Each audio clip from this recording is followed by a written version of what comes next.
देखिए, जो डाइट होती है वो किडनी फेलियर पेशेंट के ट्रीटमेंट में 50% पार्ट को प्ले करती है। आपने किसी भी टाइप का जो नॉन वेज है वो छोड़ देना है। घिया, तोरी, टिंडा, बैगन, जो भी सब्जियां लग रही हैं, करेला, सारी की सारी सब्जियां जितनी चाहो उतनी मात्रा में खा सकते हो। नमस्कार, आप सभी का बहुत स्वागत है नेशनल खबर पे। मैं हूं आपके साथ प्रज्ञा झा।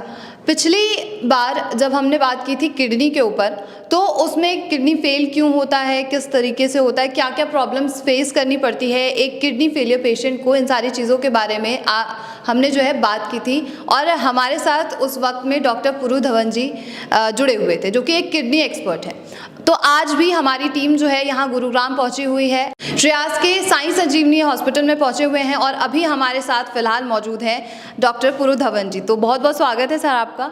Thank you. मेरा सवाल आपसे यही है, पिछली बार जैसे मैंने आपसे पूछा था कि किडनी फेल क्यों होती है, किस तरीके से होती है, क्या क्या प्रॉब्लम्स फेस करनी पड़ती है, तो एक सवाल मेरा ये भी था कि डाइट क्या होनी चाहिए जिस पेशेंट की किडनी फेल हो जाती है। देखिए, जो डाइट होती है वो किडनी फेलियर पेशेंट के ट्रीटमेंट में 50% पार्ट को प्ले करती है। खाने से हम बॉडी के अंदर बहुत कुछ कंट्रोल कर सकते हैं, चाहे वो क्रिएटिनिन हो, चाहे वो यूरिया हो, चाहे वो पोटेशियम हो, काफ़ी चीज़ें कंट्रोल की जा सकती हैं। तो अगर हम किडनी फेलियर पेशेंट के बारे में डाइट के बारे में बात करें तो पहली चीज़ जो हम एडवाइस करते हैं किसी भी किडनी फेलियर पेशेंट को कि आपने किसी भी टाइप का जो नॉन वेज है वो छोड़ देना है, क्योंकि क्रिएटिनिन जो है आपकी मसल्स पर बनने वाला वेस्ट प्रोडक्ट है, वो एक प्रोटीन है। तो अगर हम ज़्यादा प्रोटीन का इंटेक करते हैं तो ज़्यादा क्रिएटिनिन बॉडी में बनेगा। अगर मान लो आपने चिकन खाया, मटन खाई, फिश खाई, तो क्या होगा कि ज़्यादा प्रोटीन गया बॉडी में और ज़्यादा क्रिएटिनिन की फॉर्मेशन होगी, जो कि रिपोर्टों में भी नज़र आएगी। तो पहली चीज़ कि आपने किसी भी टाइप का जो नॉन वेज है वो बंद कर देना होता है। अब समझने वाली बात क्या है कि बॉडी जो है वो प्रोटीन की बनी हुई है। हमारे नाखून, हमारी स्किन, हमारी हेयर, सब कुछ तो प्रोटीन का बना हुआ है। तो हमने प्रोटीन इतनी मात्रा में लेना होता है कि बॉडी की जो डेली रिक्वायरमेंट है वो पूरी होती रहे। अगर हम उससे ज़्यादा लेंगे तो क्रिएटिनिन बनेगा, उससे कम लेंगे तो डेफिशिएंसीज बनेंगी। तो हमने इसका ध्यान रखना होता है कि एक बैलेंस डाइट हमने चलानी होती है जहाँ पे बॉडी में किसी टाइप की वीकनेस ना आए। कभी कभार पेशेंट हम देखते हैं कि वो घिया, तोरी, टिंडा खा रहे होते हैं उबाल के। तो घिया, तोरी, टिंडा जैसी चीज़ें जब हम उबाल के खाते हैं तो होता ये है कि पेशेंट का वेट लूज होता है। अब जैसे मैंने पहले बताया, क्रिएटिनिन जो है वो मसल्स पर बनता है। अगर आपका वेट कम हो रहा है तो आपकी मसल मास कम हो रही है, मांसपेशियाँ कम होंगी, कम बनेगा क्रिएटिनिन। जितनी कम मांसपेशियाँ उतना कम क्रिएटिनिन बनेगा, उतना कम वो रिपोर्टों में नज़र आएगा। अब दिक्कत क्या होती है कि जब हम खाने में को बिल्कुल टाइट कर देते हैं तो बॉडी में जो बाकी सही ऑर्गन्स हैं वो भी ख़राब होने शुरू होते हैं। तो जो कॉम्प्लिकेशंस नहीं थी वो आनी शुरू हो जाती है। सबसे पहले आती है स्वेलिंग, क्योंकि प्रोटीन बॉडी में बिल्कुल नील हो जाता है, और फ्लूइड ओवरलोडिंग आनी शुरू हो जाती है, और जो बॉडी है वो वीक होनी स्टार्ट हो जाती है और पेशेंट सर्वाइव नहीं कर पाता। जो लेवल डाउन हुए थे वो बढ़ने शुरू होते हैं, क्योंकि किडनी जो बीमार है उसको भी खाना नहीं मिल पा रहा। वो कैसे ठीक होगी? जब हमने घिया, तो टिंडा खाया, उबाल के खाया, तो किडनी जो मेरी वीक चल रही थी, जो अपना काम खो रही थी, वो भी अपने आप को सुधार नहीं पाती। तो होता ही है कि लेवल 2-4 महीने नीचे जाता है और उसके बाद वीकनेस आ जाती है। उसके बाद जो लेवल बढ़ते हैं, इतने ज़्यादा लेवल बढ़ते हैं कि पेशेंट डायलिसिस भी नहीं करवा पाता है वीकनेस की वजह से। तो ऐसा आपने नहीं करना। क्रिएटिनिन को कंट्रोल करने के लिए खाना खाओ, बैलेंस डाइट खाओ, जैसे सब खाते हैं वैसे ही खाने को। उन चीज़ों का ध्यान होता है, जैसे मैंने अभी बताया कि प्रोटीन बंद कर दो, नॉन वेज बंद कर दो। अब यूरिया पर चलते हैं। तो यूरिया एक ऐसी चीज़ है जो हमारा लीवर बनाता है, खाने से नहीं आता, लीवर बनाता है। जब भी हम कुछ खाना खाते हैं तो खाने को वो छोटे छोटे हिस्सों में डिवाइड करता है और इस प्रोसेस में यूरिया बनता है। अगर आप घी ज़्यादा खाओगे, तला हुआ ज़्यादा खाओगे या फिर नॉन वेज ज़्यादा खाओगे तो क्या होगा? लीवर को ज़्यादा काम करना पड़ेगा। जब वो ज़्यादा काम करेगा तो ज़्यादा यूरिया भी बनाएगा। जब वो ज़्यादा यूरिया बनाएगा तो रिपोर्टों में भी नज़र आएगा। तो हमने क्या करना होता है यूरिया कंट्रोल करने के लिए कि तला हुआ बंद, घी मक्खन बहुत ज़्यादा बंद कि आप हर चीज़ में लगा के खा रहे हो, और नॉन वेज बिल्कुल protein, heavy protein, chicken, mutton, fish सब बंद कर देते हैं। तो यूरिया भी कंट्रोल में आ जाता है आराम से। तो ये सारी चीज़ें तो बंद की बात है कि क्या नहीं खाना चाहिए। तो क्या खाए आदमी? अगर घी नहीं खाएगा, प्रोटीन की चीज़ें नहीं लेगा तो लेगा क्या फिर? आप क्या खा कर रहेगा उस पर? क्या खा कर आएगा आज ब्रेकफास्ट करके? आप ब्रेकफास्ट में ब्रेड और टी होती है या कॉफ़ी ऐसे? तो ब्रेड हम ले सकते हैं, ठीक है। नाश्ते के अंदर ब्रेड है, उपमा है, पोहा है, गाजर, मूली, प्याज का, गोभी का सूखी रोटी या पराठा जिसे कहते हैं, ड्राई पराठा खा सकते हैं, मना कुछ नहीं है। बट तरीके से खाना होता है। आप पूड़ियाँ मैं आपको मना करूँगा, भटूरे मना करूँगा, मगर चपाती, राइस, पोहा, इडली, डोसा सब खाया जा सकता है। तो किडनी को ठीक करने के लिए बेसिकली कहा जाता है कि वाटर ज़्यादा जो है, कभी कहते हैं कि वाटर कम पीना चाहिए क्योंकि किडनी को ज़्यादा काम करना पड़ेगा, कभी कहते हैं कि वाटर ज़्यादा पीना चाहिए, तो ये क्या चाहिए? अगर एक किडनी पेशेंट को मैं पानी कम देता हूँ तो उसका यूरिन कम बनेगा, ज़्यादा बनेगा? कम बनेगा। यूरिन कम बन रहा है, बहुत कम बन रहा है, तो उसका क्रेटिनिन कम बाहर निकलेगा, ज़्यादा बाहर निकलेगा? ज़्यादा कम निकलेगा। अच्छा, sorry। यूरिन कम आया तो क्रेटिनिन भी कम निकला, तो होगा कि लेवल्स बढ़ जाएंगे। अगर मैं किडनी फेलियर पेशेंट को पानी ज़्यादा दूंगा कि क्रेटिनिन निकालना है तो क्या होगा? पानी भर जाएगा बॉडी में और उसको अलग कॉम्प्लिकेशन होगी।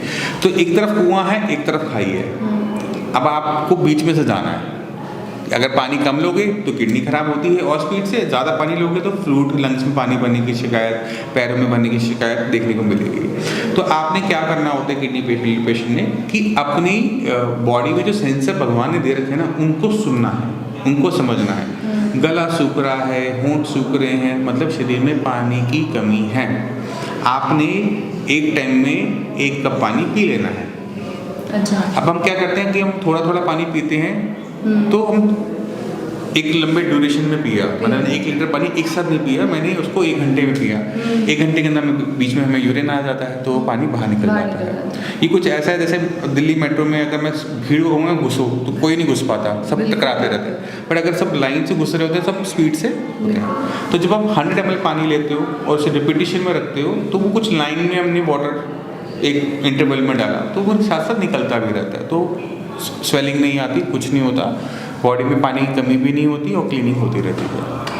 एक किडनी पेशेंट को जिसका किडनी फेलियर हो चुका है या हो रहा है, जैसे भी है, तो उसे कितनी मात्रा में प्रोटीन का सेवन करना चाहिए? जैसे कि आपने कहा नहीं करना, प्रोटीन तोल के नहीं लेना चाहिए।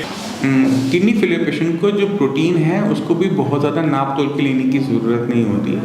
आपको अपनी रिपोर्टों को देखना होता है। आपकी रिपोर्टों में एक सेक्शन होता है जहाँ पर टोटल प्रोटीन लिखा हुआ है। अगर आपकी रिपोर्ट के अंदर टोटल प्रोटीन ठीक ठाक आ रहा है, नॉर्मल लिमिट्स में आ रहा है, तो आप प्रोटीन की मात्रा को कम कर सकते हो। कम करने का मतलब ये है कि अगर दिन में अगर आपने 1 कटोरी दाल ले ली है, 1 कप दूध ले लिया, ये सफिशेंट है आपके लिए, क्योंकि डेली बेसिस पे जो है वो पूरा कर देगी। अगर आपकी रिपोर्टों के अंदर टोटल प्रोटीन ज़रूरत से कम आ रहा है तो आपको मात्रा बढ़ानी पड़ती है। आपको एग्स भी लेने पड़ते हैं, आपको पाउडर भी लेने पड़ते हैं, क्योंकि आपकी बॉडी में डेफिशिएंसी है, कमी है। अगर उसे पूरा नहीं करेंगे तो स्वेलिंग वेलिंग जैसी दिक्कतें बढ़ जाएंगी, तो हमने वहाँ पर देना है। और अगर आपकी रिपोर्ट में टोटल प्रोटीन ज़्यादा दिख रहा है तो हम खाने पूरा बंद कर देंगे, पूरा बंद कर देंगे। तो डिपेंड करता है वो रिपोर्टों के ऊपर। तो इससे कोई साइड इफेक्ट, मतलब प्रोटीन कम होने से शरीर में?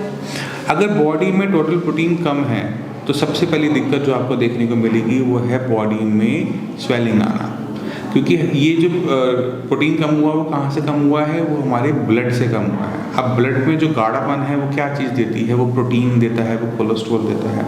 अगर प्रोटीन निकल जाता है ब्लड में या कम हो जाता है तो खून थोड़ा पतला हो जाता है और हमारी जो आर्टरीज हैं, वेन हैं, उस ब्लड को होल्ड नहीं कर पाती, तो जो उसमें फ्लूइड होता है वो निकल कर हमारी एक्स्ट्रा सेलुलर स्पेस यानी पैरों के आसपास भरना शुरू हो जाता है।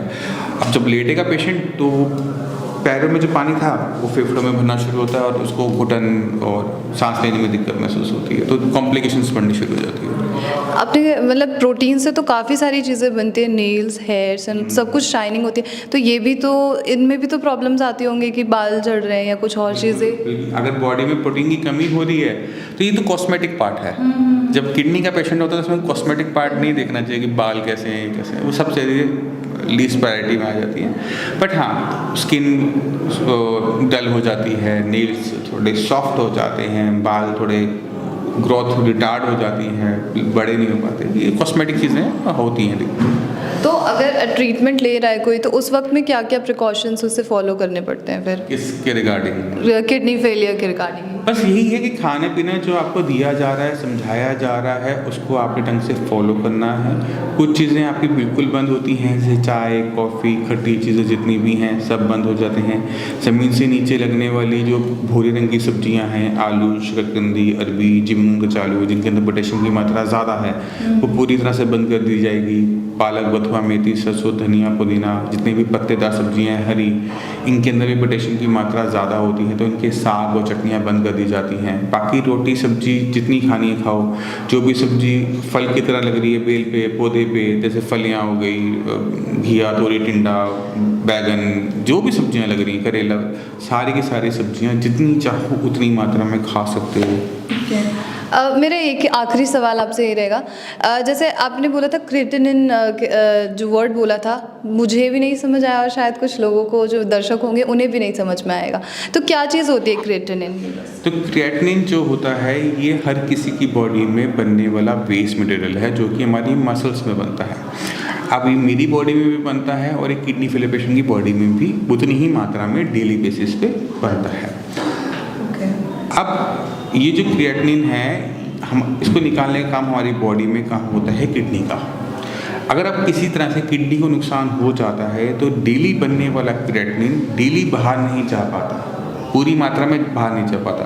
तो होता ही है कि क्रिएटिनिन बन तो रहा है बट वो निकल नहीं पा रहा, तो इसकी वजह से वो ब्लड में इकट्ठा होना शुरू हो जाता है। तो हम क्या करते हैं, हम क्रिएटिनिन को देखते हैं कि क्रिएटिनिन इकट्ठा हो रहा है, तो ये किसका काम था? ये किडनी का काम था कि किडनी ने साफ करना था। तो हम क्रिएटिनिन की बढ़ती हुई मात्रा देख के किडनी की कितना अच्छा काम करी, कितना खराब काम करी है, उसका आइडिया लगा लेते हैं। तो क्रिएटिनिन एक ऐसा पैरामीटर है जो हमें बताता है कि किडनी हमारा कितना अच्छा काम कर रही है, कितना नहीं करी। इसी तरह से यूरिया, अच्छा, दोनों का काम सेम है। Thank you so much doctor साहब। तो आशा करते हैं कि आपको समझ आया होगा कि किडनी फेलियर जो पेशेंट्स हैं उन्हें क्या डाइट लेनी चाहिए, और जो सबसे बड़ा वर्ड था क्रिएटिनिन, वो क्या होता है, ये सारी चीज़ें आपको समझ आई होंगी। अभी भी कोई क्वेरी है तो आप हमें कमेंट करके ज़रूर बताइएगा, जिससे कि आपके सवाल मैं डॉक्टर पुरु धवन जी से पूछ सकूँ। तब तक के लिए नेशनल खबर के साथ बने रहिए।